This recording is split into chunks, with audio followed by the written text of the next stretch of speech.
आज की इस वीडियो में हम लोग बीजगणित का घटाव सीखेंगे एकदम जीरो लेवल से।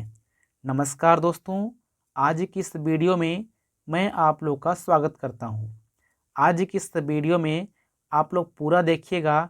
ये मेरी गारंटी है कि आज आप बीजगणित का घटाव सीख जाएंगे। देखिए, यहाँ पे पहला सवाल है कि 5x में से अगर 2x घटाएंगे तो कितना बचेगा। कहने का मतलब है कि अगर 5 ठो x है और 5 ठो x में से अगर 2 ठो x घटा देंगे तो कै ठो बचेगा। आपको पता है कि 5 ठो में से कोई भी चीज़ 2 ठो निकाल देंगे तो 3 ठो बचता है, यानी आप बोलेंगे 3 ठो x, यानी कहने का मतलब 3x। बहुत सिंपल सी बात है, आप बहुत टफ मत समझिएगा। कहने का मतलब है कि 5 ठो x है और 5 ठो x में से अगर 2 ठो x माइनस कर देंगे तो कितना बचेगा। तो सिंपल सी बात है कि 3 ठो x बचेगा। यहाँ देखिए, 8 ठो x में से अगर 3 ठो x घटाएंगे तो कितना बचेगा। तो आप बोलेंगे कि 5x बचेगा, यानी कि अगर 8 में 3 ठो घटा देंगे तो 5 ठो बचेगा। यहाँ देखिए, 7x में से 1 ठो x घटाएंगे तो कितना बचेगा। तो यहाँ लिखेंगे 8x। दोस्तों, यहाँ आप लोग देख रहे थे कि 8 में 3 घट करके 5 बच रहा था, लेकिन यहाँ आप लोग बोलेंगे कि 9 में तो केवल x घटा है, कोई अंक तो है नहीं, तो 8 कैसे हो गया। दोस्तों, यहाँ पे देखिए, 8x में से 3x घटा, इसका मतलब था कि 8 गो x में से 3 ठो x घटाया जा रहा है, तो यहाँ बचा 5x। लेकिन इसका मतलब है कि 9 ठो x में से 1 ठो x घटा रहे हैं, तो अगर 9 ठो x में से अगर 1 ठो x घटाएंगे तो यहाँ पे 8 गो x बचेगा, यानी यहाँ पे 1 छुपा रहता है, आप ऐसा मान सकते हो। यहाँ ध्यान दीजिएगा, यहाँ है 8x स्क्वायर, जो घात में 2 है इसको स्क्वायर पढ़ते हैं। अगर 8x स्क्वायर में से 2x स्क्वायर घटाएंगे तो यहाँ बचेगा 6x स्क्वायर। बहुत सिंपल सी बात है कि अगर 8 गो x स्क्वायर है, अगर उसमें 2 ठो x स्क्वायर घटा देंगे तो आपका 6 ठो x स्क्वायर बचेगा। और इसी प्रकार से यहाँ पे 7x स्क्वायर में से अगर 3x स्क्वायर घटाएंगे तो 4x स्क्वायर बचेगा। और यहाँ देखिए, अगर 2x स्क्वायर में से 5x स्क्वायर घटाएंगे तो कितना बचेगा। आप लोग बोलेंगे सर 2 में से 5 कैसे घटेगा। घटेगा, बिल्कुल घटेगा। आप 5 में से घटाओ 2 तो बचेगा 3, लेकिन जो 3 बचेगा माइनस बचेगा, क्योंकि आपको प्लस माइनस का नियम पता होगा कि जो चिन्ह बड़ा होता है चिन्ह उसी का लिखते हैं। अगर बड़ा माइनस है तो यहाँ माइनस लिखेंगे और लिख देंगे 3x स्क्वायर, क्या आपका हो जाएगा आंसर। अब यहाँ देखते हैं, थोड़ा ध्यान दीजिएगा। यहाँ है कि 7x स्क्वायर में से अगर 3x घटाएंगे तो कितना बचेगा। आप लोग बताइए कितना बचेगा। अच्छा, बता लिए। ओ वेरी गुड। लेकिन ध्यान दीजिएगा, आपने शायद गलत बोला है। अगर आपका आंसर है 4x स्क्वायर तो आपका आंसर बिल्कुल ही गलत है। इसका आंसर इतना ही होगा। ध्यान दीजिएगा कि स्क्वायर वाला अगर है तो स्क्वायर वाला में से स्क्वायर वाला ही घट सकता है या जुट सकता है।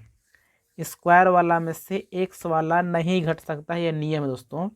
इसको बोलते हैं सजातीय पद। जैसे कि यहाँ पे 5x में से 2x घटाया तब लिखे 3x, दोनों तो x वाले थे। यहाँ देखिए, 8x स्क्वायर में से 2x स्क्वायर घटाया तो बचा 6x x स्क्वायर, क्योंकि दोनों x स्क्वायर वाले थे। लेकिन यहाँ क्या है कि एक ठो है x स्क्वायर वाला, एक ठो केवल x वाला है, तो इन दोनों का जाति अलग अलग है। यानी ये वाला स्क्वायर वाला जात का है, ये वाला केवल x वाला है, तो ये वाला घटेगा ही नहीं, इसका आंसर इतना ही रह जाएगा। इसलिए मैंने इस सवाल को लिया था। देखिए, यहाँ भी 8x क्यू, घात में अगर 3 होता है तो उसको क्यू बोला जाता है। या तो आप ऐसे पढ़ सकते हो कि 8x की घाते 3 माइनस 4x की घाते 2। तो जब दोस्तों 8x क्यू में से माइनस 4x स्क्वायर घटाएंगे तो घटेगा नहीं, क्योंकि ये घात में 3 वाला है, ये 2 वाला है।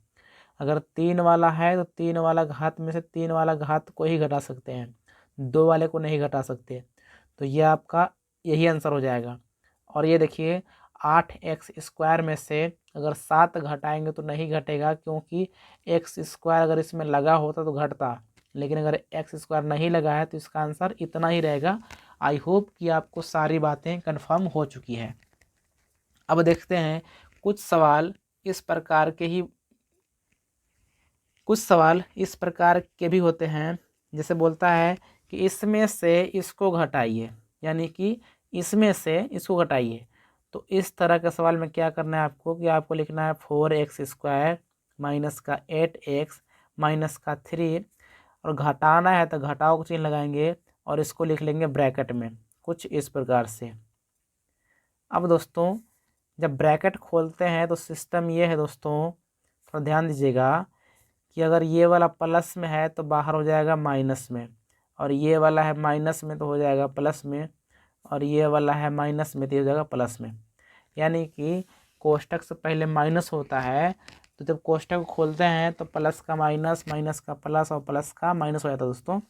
इस प्रकार से हो जाएगा। अब मैंने क्या बोला है कि अगर स्क्वायर वाला है दोस्तों, यहाँ पे स्क्वायर है, तो अगर स्क्वायर वाला है तो स्क्वायर वाला में से स्क्वायर वाला ही घट सकता है। तो यहाँ आपको दिखाई दे रहा है कि 4x² है प्लस में। दोस्तों सामने देखते हैं, सामने इसमें प्लस लगा हुआ है, तो ये है प्लस में, ये है माइनस में। तो 4x² में से 2x² घटा देंगे, 2x² बचेगा। दोस्तों ये वाला x वाला है और यहाँ भी x वाला है, ये है माइनस में, ये है प्लस में। आपको पता है कि प्लस माइनस तो घटाते ही है। 8 में घटाएंगे 6 बचेगा 2x, लेकिन चिन्ह किसका लिखेंगे, प्लस का कि माइनस का। ध्यान दीजिए माइनस वाला चिन्ह बड़ा है, क्योंकि माइनस का 8 है दोस्तों, ये प्लस का 6 है। तो जो चिन्ह बड़ा होता है चिन्ह आपको उसी का लिखना है। यहाँ देखिए माइनस का 3 है, प्लस का 9 है, तो प्लस माइनस घटेगा ना, 9 में घटाएंगे 3 तो 6 बचेगा प्लस का, यानी क्योंकि प्लस बड़ा है दोस्तों, यह 6 होगा। तो ये आपका आंसर हो जाएगा। अब दोस्तों उम्मीद करता हूँ कि आपको ये वाली सवाल एकदम अच्छे तरह से समझ में आई है।